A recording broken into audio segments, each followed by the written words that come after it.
de la force publique dans ce cadre, présentée par Mme Éliane Assassi et plusieurs de ses collègues. Il s'agit d'une demande du groupe CRCE. Je vous rappelle qu'en termes de temps, compte tenu de l'interruption et du temps accordé pour l'ensemble de la niche au groupe CRCE, nous finirons à 20h20 maximum. Alors, dans la discussion générale, la parole est à Mme Éliane Assassi, auteure de la proposition de loi.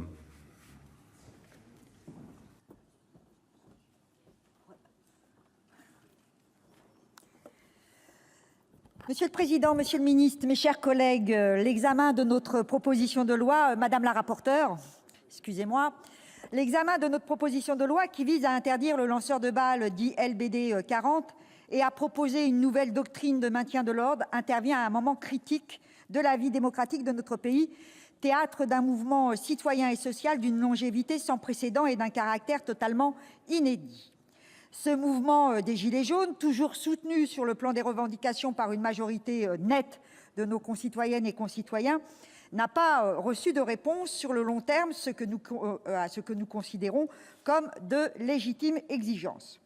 Dès le lancement du grand débat, le Président de la République a fermé la porte au rétablissement de l'ISF, l'une des principales revendications, et a éludé la question cruciale de la hausse des salaires. La réponse à ce mouvement, mesdames et messieurs les sénatrices et les sénateurs, monsieur le ministre, ne peut être que politique.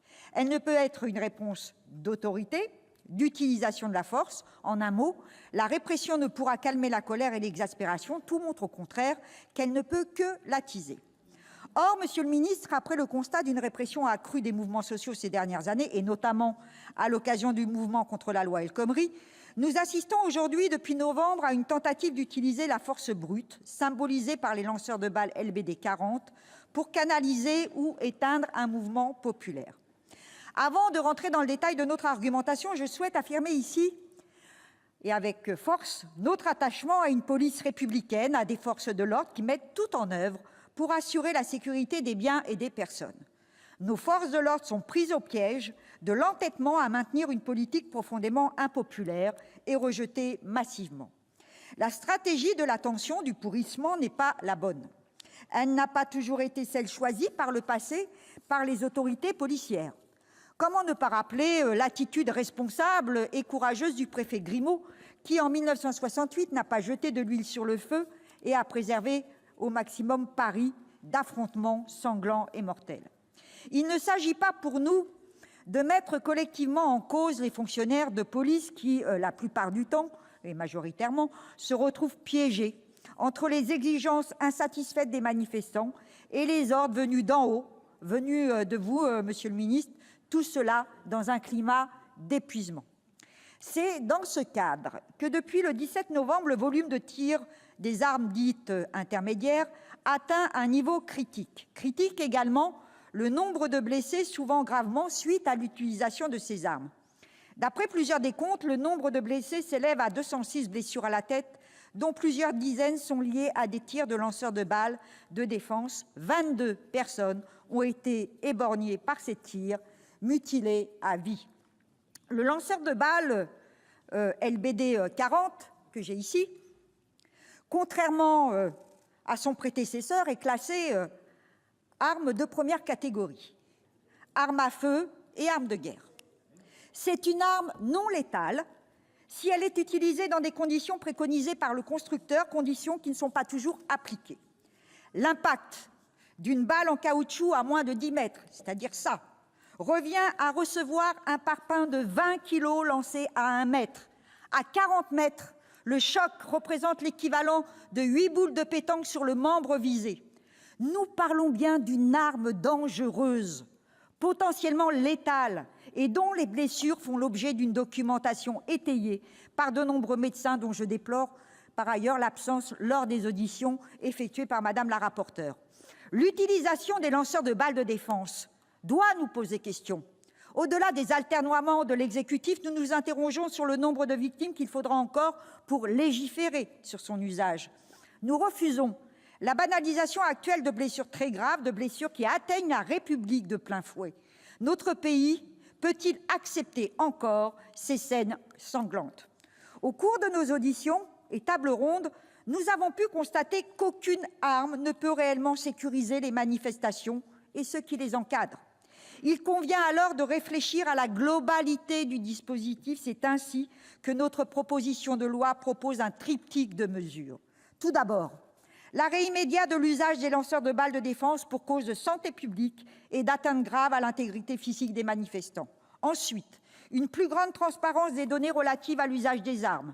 Sans le travail des journalistes et spécialistes sur la question, nous n'aurions aucun chiffre fiable, l'exécutif ayant attendu des semaines de l'utilisation, donc un chiffre de l'utilisation de ces armes. Or, le manque de transparence du pouvoir nuit autant à notre démocratie qu'à l'analyse de la situation. Enfin, il est temps d'avoir une réflexion poussée sur nos doctrines de maintien de l'ordre et de la formation effectuée par les forces de sécurité.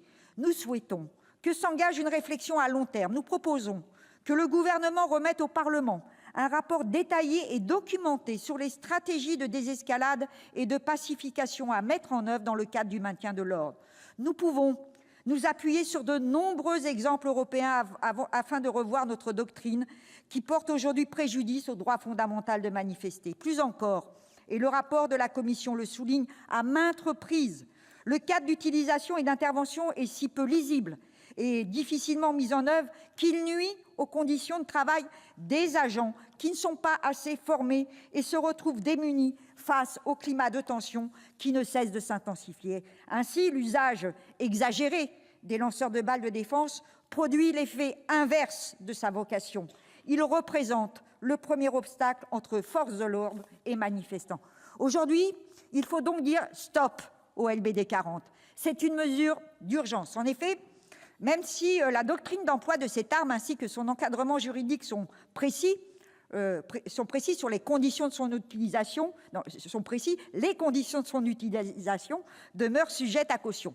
Leur usage est circonscrit en théorie, mais ne se vérifie pas en pratique. Le caractère d'absolue nécessité non plus, ni par les manifestants, ni par les journalistes présents. Les ordres donnés, la désorganisation, le manque de formation sont pour une bonne part à la source des difficultés. Les effectifs de policiers et gendarmes formés aux situations de maintien de l'ordre ne sont pas suffisants et l'on doit recourir donc à l'emploi d'unités dont ce n'est pas la fonction. Je pense notamment aux unités formées à la lutte contre les violences urbaines, les brigades anticriminalité. Celles-ci sont formées à l'interpellation et non à l'action collective pour circonscrire les débordements des manifestants. Sur les 13 460 tirs de balles de défense effectués par toutes les unités de la police nationale, 85% sont dus aux unités civiles présentes sur le périmètre et non aux CRS dont le maintien de l'ordre et l'utilisation des LBD 40 dans ce cadre est la fonction. Pire, de l'aveu de certains policiers, les LBD sont mis entre les mains d'agents qui n'ont jamais touché une arme, et notamment cette arme. La formation dont nous parlons, hors unité spécifique de maintien de l'ordre, est d'un tir de 5 balles tous les 3 ans, sans mise en situation réelle, sans cible mouvante. Nos manifestations sont donc encadrées par des agents qui ne sont pas formés au maintien de l'ordre et dont on peut douter de la maîtrise de l'arme qu'ils portent. Des unités disparates, épuisées, dont le commandement entre compagnies n'est pas unifié, qui se gênent mutuellement. Des policiers nous ont dit « on nous fait faire des erreurs, la BAC nous gêne dans notre action, sur le terrain nous n'avons aucune vision d'ensemble, nous n'avons pas l'impression de commettre des actes illégaux ». Le manque d'effectifs et de formation des forces de l'ordre perturbe gravement la stratégie traditionnelle d'évitement entre la police et les manifestants. À cela, un seul bilan, la mise en danger des forces de l'ordre et des manifestants. Ces conditions de travail inadmissibles pèsent sur nos forces de l'ordre et créent des drames dans nos rues. Nous avons été alertés de nombreuses fois sur l'usage des lanceurs de balles de défense, et ce, dès 2009, via une pétition en ligne. Sur le terrain législatif, une proposition de loi déposée, elle aussi, en 2009, visait l'interdiction des armes de 4e catégorie, dont faisaient partie les flashballs, contre les attroupements et des manifestations. Nous avons fait débattre au Sénat, ici, en 2015, notre proposition de loi visant à instaurer un moratoire sur l'utilisation et la commercialisation d'armes de 4e catégorie et à interdire leur utilisation par la police et la gendarmerie contre des attroupements ou manifestations. Donc beaucoup sont celles et ceux aujourd'hui qui se mobilisent pour dénoncer les conditions d'usage et les répercussions de cette arme. Il y a eu plusieurs rapports de la CNDS. Le Défenseur des droits recommande d'interdire l'usage des lanceurs de balles de défense dans le cadre d'opérations de maintien de l'ordre, quelle que soit l'unité susceptible d'intervenir. Il demande d'ailleurs la suspension dans les manifestations à venir. Le préfet de police de Paris avait en son temps préconisé l'abandon de l'utilisation de cette arme. Et les ravages si massifs en France depuis le début du mouvement des Gilets jaunes fait que des soignants se sont aussi mobilisés. Et nous avons rencontré un professeur de neurochirurgie qui nous a alerté sur la gravité des blessures constatées.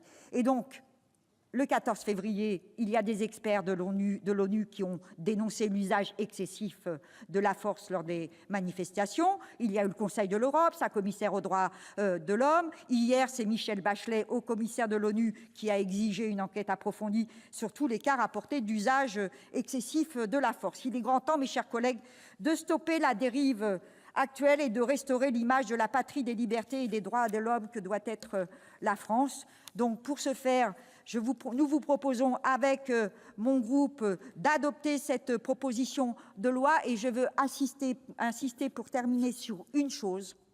Ce n'est pas une proposition de loi contre les policiers. Cette proposition de loi vise aussi à les protéger, eux. Merci. Donc, la parole est à Madame Jacqueline Eustache-Brinio, rapporteure de la commission des lois.